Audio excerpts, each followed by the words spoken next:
In 2003, Javier Brito came home. He'd spent 8.5 years in the U.S. Marine Corps and served in Iraq, where he sustained serious injuries. His wife and 2 children were waiting to welcome him back and move on with their lives. But Javier couldn't leave the battlefield behind. You come back and you're like, okay, we did what we did over there, and it's over and done with, and you come back here and you're just not sleeping. He wasn't the same. Like I said, he was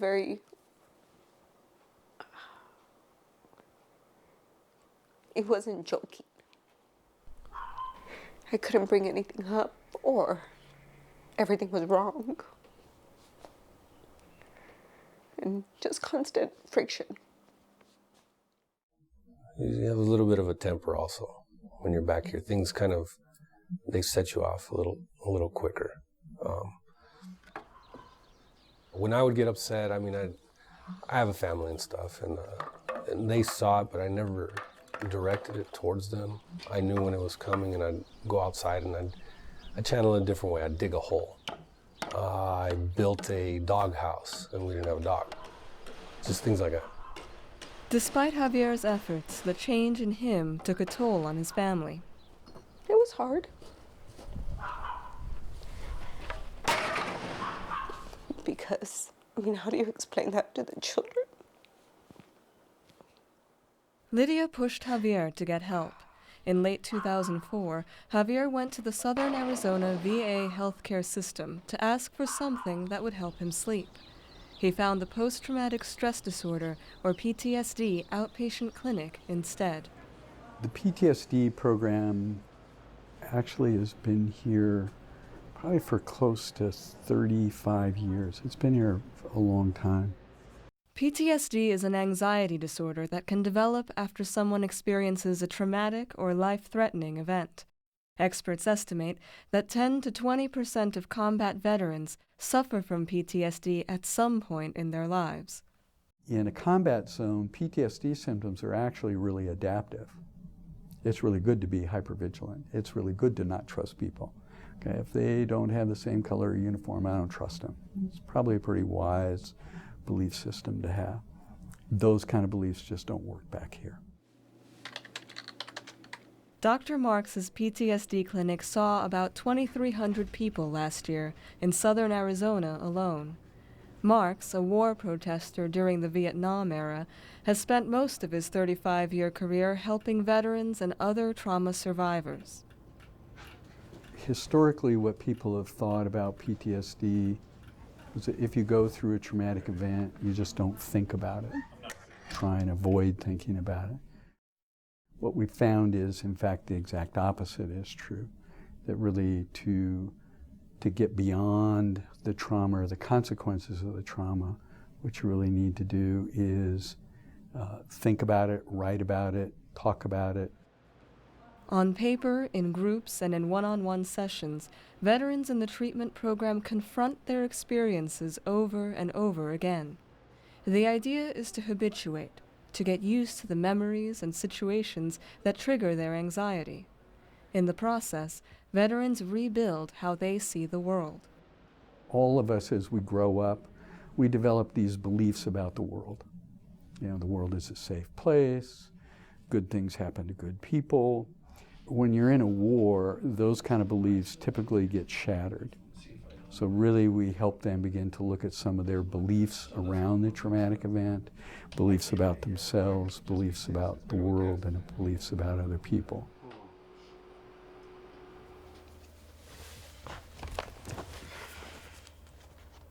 For veteran Jamie Jansen, the beliefs that grew from her time at war made it hard to admit she had a problem to anyone, even herself. Weakness leads to death. It leads to your friends getting killed. It leads to, all of these horrible, horrible things. And so we keep that with us, that we have to be strong, we have to be solid, we have to be 100% all the time. And so to admit that you're not is really hard. It's like saying, the sky is purple. Jamie served in Iraq as an Army light-wheeled vehicle mechanic. When she came back, she married, had 3 children, and kept her trauma hidden for years. What you looking at? Then, everything began to fall apart. I was clearing my house every night, you know, checking every door and window and checking on my kids 3 or 4, 10 times a night. And my husband, it was driving him crazy because he wakes up every time. And I wasn't sleeping at night, and that doesn't make for a happy person. You know, 3 or 4 hours of sleep every night, and it's not continuous.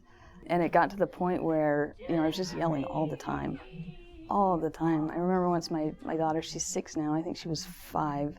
So I guess about a year ago.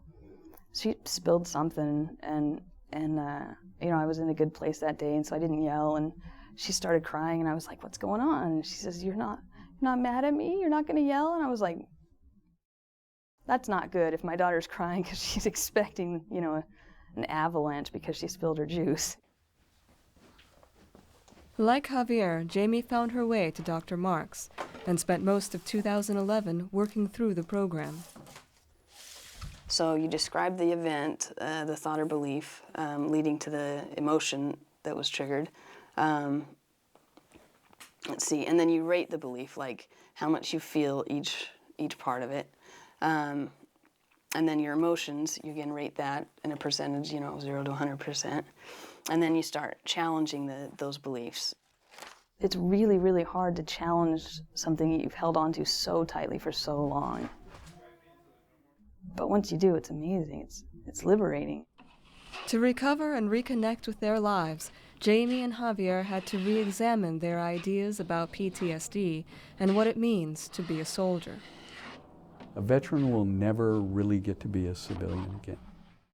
They'll dress like us, they can talk like us, but they won't be. And that expectation a lot of times gets in the way. That I'm supposed to be over that, that's in the past. Come on. Supposed to forget about that. I'm a civilian now. And also families will have that expectation. And then when you're not, then there's that stress. And how come you're the way you are now? What's the matter with you? Well, what's the matter with me? I just came back from a war.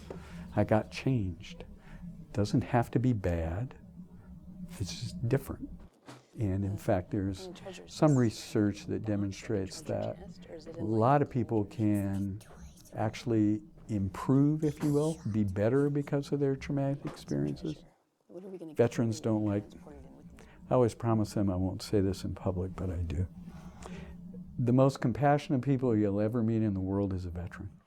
Sword and a gun. Today, Jamie is taking time to enjoy her family. You're a dangerous ninja. Javier is counseling other veterans coping with PTSD. He urges struggling soldiers to get the help they need. Ready? It's the same form every time. You can't just put it on a back burner because it's not going to go away. Watch the ball hit the bat. Ready? I did it for the family to make sure it didn't get messed up, because there's too many people that lose their family over things that you can change. So I did it for all of us. He's back to pretty much his normal self. It took a long time, but he's back. Some people don't think it gets better, but it can. Just gotta stick with it. I'm glad I did.